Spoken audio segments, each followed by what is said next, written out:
Buenos días, me llamo Nelson Sánchez, soy abogado egresado de la Universidad Santa María con una especialidad en Derecho Penal, magíster en Derecho Penal y Criminología. Actualmente estoy cursando un doctorado en Ciencia de la Educación en la Universidad Bicentenaria de Aragua.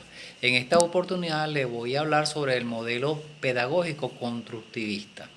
Para dar inicio a esta presentación es importante destacar que existen numerosas maneras de conceptualizar el aprendizaje, teniendo cada una de ellas diferentes repercusiones en función de qué efectos prácticos tengan dicha concepción. Muchas de las ideas respecto a cómo funciona o cómo deben realizarse en el proceso educativo se han elaborado y se han constituido como un modelo pedagógico más o menos sólido. Este modelo son la representación de un conjunto de relaciones que permiten explicar un fenómeno concreto, en este caso el aprendizaje. Tener un modelo pedagógico nos permite no solo tener una explicación al respecto, sino también elaborar una serie de pautas que nos lleven a educar y potenciar determinados aspectos en función del tipo de modelo elegido. Existen gran cantidad de modelos pedagógicos, entre los cuales destacan modelos tradicional, modelo conductista, modelo romántico naturalista experiencial y modelo cognitivista desarrollista y el modelo educacional constructivista, que es precisamente el modelo que se presenta a continuación. Ahora bien, ¿qué es el constructivismo? El constructivismo es una corriente pedagógica que brinda las herramientas a los alumnos para que sean capaces de construir su propio conocimiento, resultado de las experiencias anteriores obtenidas en el medio que le rodea. Es decir, el alumno interpreta la información, las conductas, las actitudes o las habilidades adquiridas previamente para lograr un aprendizaje significativo que surge al descubrir de su motivación y compromiso para aprender. Aunque son múltiples las ventajas que ofrece este modelo, considero pertinente destacar que los beneficios del modelo constructivista son las siguientes: desarrollar las habilidades cognitivas, asegurar el aprendizaje significativo y perdurable, fomentar el nivel de desarrollo del alumno, tomar en cuenta los conocimientos previos, adaptarse a las necesidades del alumno, favorecer la autonomía y resolución creativa de problemas, considerando los intereses, actitudes, creencias, diferencias del alumno. Mejorar la experiencia del aprendizaje. El constructivismo, en su dimensión pedagógica, concibe el aprendizaje como resultado de un proceso de construcción personal colectivo de los nuevos conocimientos, actitudes y vida a partir de lo ya existente, en cooperación con los alumnos, con los compañeros y el facilitador. En este sentido se opone al aprendizaje receptivo o pasivo que considera a la persona y los grupos como pizarras en blanco o bóvedas donde la principal función de la enseñanza es vaciar o depositar conocimientos. A esta manera de entender el aprendizaje se suma todo un conjunto de propuestas que ha contribuido a la formulación de una metodología constructivista. Entre dicha propuesta vale la pena mencionar la teoría del aprendizaje significativo, que se entiende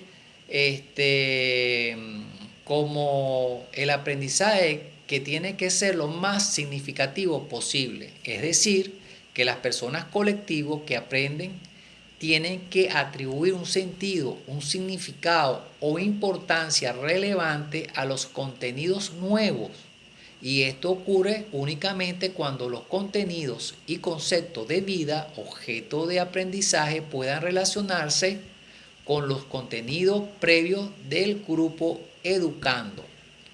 Está adaptado a su etapa de desarrollo y en su proceso de enseñanza-aprendizaje son adecuados a las estrategias, ritmo y estilo de las personas o colectivos. El aprendizaje por descubrimiento. No hay forma única de resolver los problemas.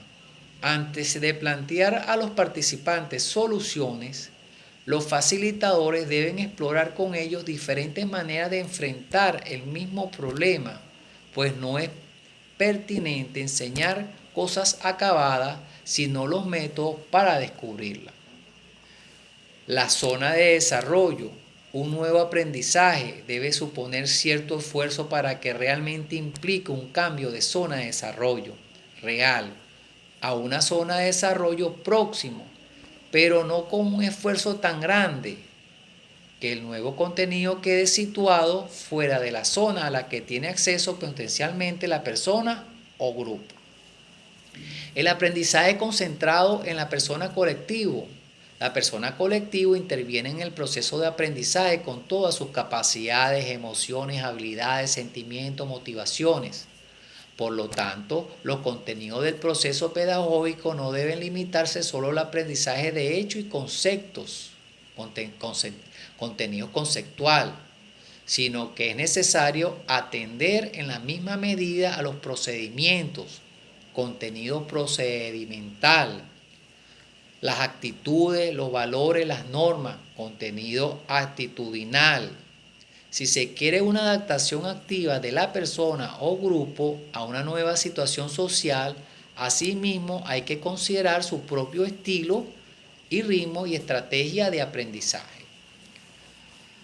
Aprender imitando modelos. Este enfoque resulta especialmente importante para la enseñanza y el aprendizaje de contenidos actitudinales, lo cual es una debilidad en la mayoría de propuestas. De acuerdo con ello, la persona colectiva desarrolla una llamada capacidad vicaria, lo cual le permite el aprendizaje por observación mediante la imitación, por lo general inconsciente, de las conductas y actitudes de personas que se convierten en modelos, cuyos patrones de comportamiento son aprendidos en un proceso de aprendizaje de 3 fases: atención, retención y reproducción. Con esta relación a ello, lo más importante es que con la práctica las personas colectivas aprenden los contenidos guías, las generalizaciones más que ejemplos específicos. Los métodos, la metodología activa. Un método es activo cuando genera en las personas colectivas una acción que resulta de su propio interés, necesidad o curiosidad. El facilitador es en sentido quien debe propiciar dicho interés planificando situaciones de aprendizaje estimulantes, sin descuidar que los métodos son el medio y no el fin. La metodología activa se debe entender como la manera de enseñar que facilita la implicación y la motivación. El aprendizaje cooperativo, dinámico o conmutativo. En la enseñanza se debe desarrollar un conjunto de actividades que propicien la interacción de las personas colectivas con el medio, con sus pares o docentes, privilegiando dinámicas que puedan ser individuales, en pares, en equipos pequeños y en grupos grandes.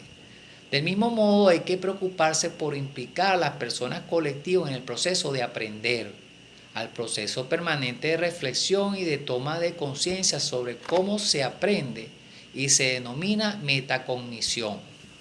La teoría de la inteligencia múltiple en nuestro ser habita 7 diferentes inteligencias que nos permiten abordar al mundo de manera diversa, y en todas personas algunas de ellas están más o menos desarrolladas que otras, por lo tanto la enseñanza también debería adaptarse a esa realidad. Estas inteligencias son las siguientes: la lingüística, lógica matemática, visual espacial, musical, kinestésico corporal y la inteligencia personal. También se plantea una llamada inteligencia emocional, que es la capacidad de sentir, entender y manejar eficazmente las emociones como fuente de energía y de información para el desarrollo personal y el aprendizaje.